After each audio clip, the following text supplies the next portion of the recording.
2024 সালে আমি আসানসোলে দুর্গাপুরে মিছিল করছি, আমার কাছে খবর এলো সুপ্রিম কোর্টে আমরা যখন অ্যাপিল করেছিলাম যে হাইকোর্টের রায়টাকে স্টে করে দেওয়ার জন্য, এবং তদানীন্তন বিচারপতি মিস্টার রেসপেক্টেড চন্দ্রজিৎ আমাদের চন্দ্রচূড়জি সেটাকে স্টে করে দেন।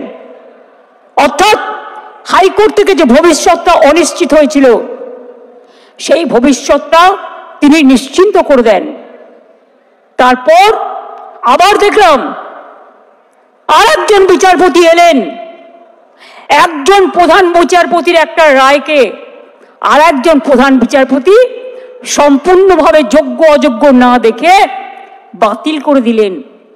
মনে রাখবেন, আমায় যদি কেউ চ্যালেঞ্জ করে আমি কিন্তু চ্যালেঞ্জটাকে মোকাবিলা করতে জানি।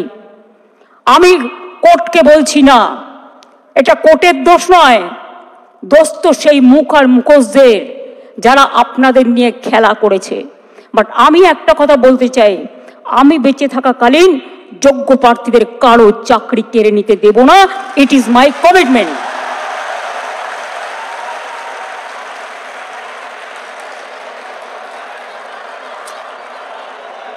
শিক্ষা ব্যবস্থাকে ভেঙে পড়ার জন্য,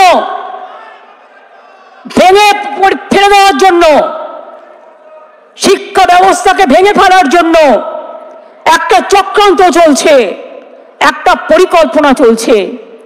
9, 10, 11, 12 এর টিচাররা gateway of the higher education তারা তৈরি করে, তারা অনেকে খাতা দেখছে, তারা অনেকে গোল্ড মেডেলিস্ট আছে, তাদের জীবনে ভালো রেজাল্ট করে এসছে, সবাইকে চোর বলে দিচ্ছেন, সবাইকে অযোগ্য বলে দিচ্ছেন। এই বলবার অধিকার আপনাদের দিল কে? আমি সরাসরি চ্যালেঞ্জ করছি।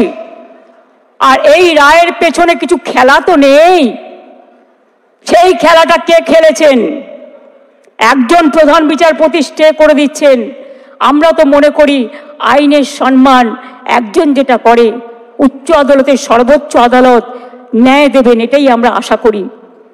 বিচারের বাণী যেন নীরবে নিভৃতে না কাঁদে, এটাই আমরা আশা করি। সুপ্রিম কোর্ট আমাদের প্যানেলটা বাতিল করলো সেগ্রিগেশনের জন্য নয়। কি কারণ? যে নাকি আমাদের নিয়োগ প্রক্রিয়াটাই অবৈধ, কিন্তু আমাদের রিটেন টেস্ট, ভেরিফিকেশন, ভাইভা, প্রত্যেকটা প্রসিডিওর আমরা সুন্দরভাবে মেনে আমরা চাকরিটা জয়েন করেছিলাম। কিন্তু কোন যুক্তিতে এই মহামান্য আদালত এই রায় দিল আমরা বুঝতে পারলাম না। তাই এই রায় যেমন যুক্তিপূর্ণ নয়, আবার আইন যদি শুধু যুক্তির কথা বলবে তো আইনে কি কোনো মানবিকতা নেই?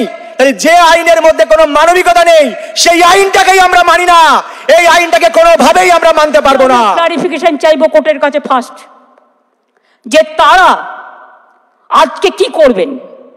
আপনারা যে বললেন নতুন করে পরীক্ষা নিয়ে লিস্ট করতে, আগে আমাদের জানতে হবে যে স্কুলের বাচ্চাগুলোকে তারা পড়াতেন, যারা স্কুলে যেতেন, যারা কাজ করতেন, যারা শিক্ষক শিক্ষিকারা আজও স্কুলে অনেকে যাচ্ছেন, তাদের জন্য আপনাদের কি ক্লারিফিকেশন? স্কুল কে চালাবে? কাজগুলো কে চালাবে? না খেয়ে মানুষ মেরে দেবার অধিকার তো আমারও নেই, আপনারও নেই, কারোরই নেই।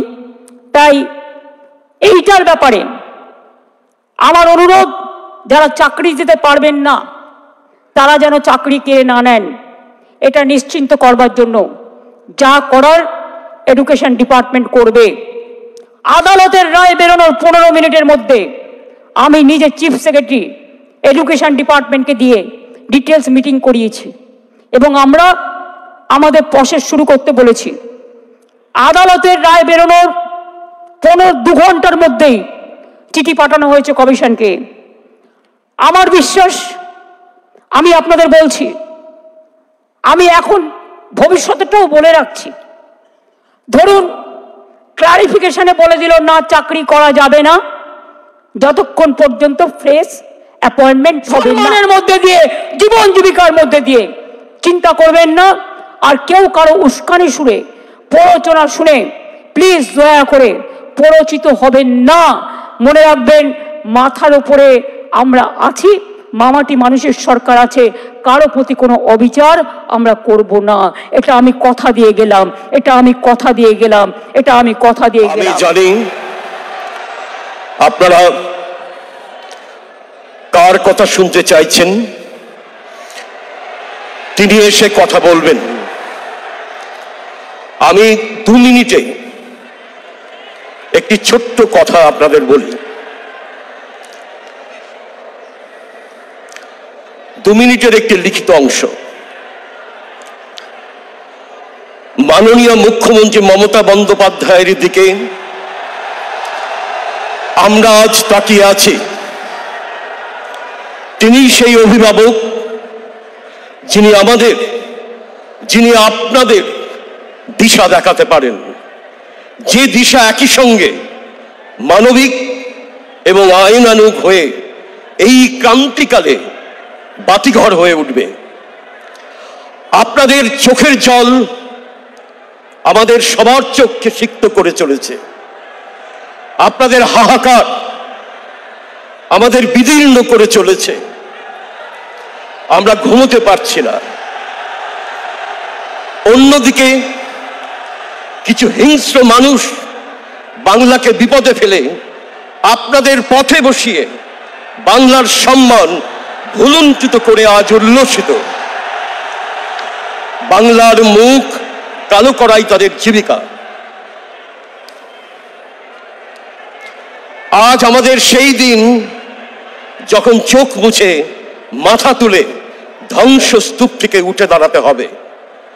মাননীয় মুখ্যমন্ত্রী, আপনি ভারতবর্ষের শ্রেষ্ঠ মানবিক মুখ্যমন্ত্রী। তার প্রমাণ কন্যাশ্রী থেকে লক্ষ্মী ভাণ্ডার পর্যন্ত পরিব্যাপ্ত হয়ে আছে। আপনার মানবিকতাই হলো সেই সুপ্রিম কোর্ট যা আমাদের সবার চোখের জল মুছিয়ে দিতে পারবে। নমস্কার, ধন্যবাদ। বলবো এরপরেও যদি কারো কিছু বলার থাকে, আপনারা যে স্মল গ্রুপ আমরা তৈরি করে দিচ্ছি তাদের মাধ্যমে এডুকেশন মিনিস্টারকে মিট করে কথা বলুন। আমি যোগ্যদের চাকরি কাটব না, যেমন করেই হোক কোনো না কোনো ব্যবস্থা করে দেব। আমি এটুকু আপনাদের বলতে পারি, চিন্তা করবেন না। আগে কোর্টে যাব, কোর্টে গিয়ে কোর্টের সিদ্ধান্ত জানবো, কোর্টে ক্লারিফিকেশন নেব। এই পর্বের মধ্যে কোনো পরীক্ষার বিজ্ঞপ্তি দেওয়া যাবে না, কারণ আমরা পরীক্ষা পদ্ধতিতে দ্বিতীয়বার যেতে চাইছি না। এবং রিভিউ পিটিশনের আগে, অর্থাৎ পরবর্তী পিটিশনের আগে, রিভিউ এবং কিউরেটিভের আগে আমাদের ওএমআর এর মিরর ইমেজ এবং আমাদের সুপ্রিম কোর্টের জাজমেন্টে সহ সিবিআই এর যে ইনভেস্টিগেশন রিপোর্ট এবং চার্জশিট, সেখানে বৈধ এবং অবৈধ দুটো ক্যাটাগরিকে ডিভিডেশন করা হয়েছে। আমরা চাই, এবং আমাদের নিয়োগ অথরিটিও সুপ্রিম কোর্টে সেটা মেনেছেন, সিবিআই রিপোর্টটাকেও মেনেছেন।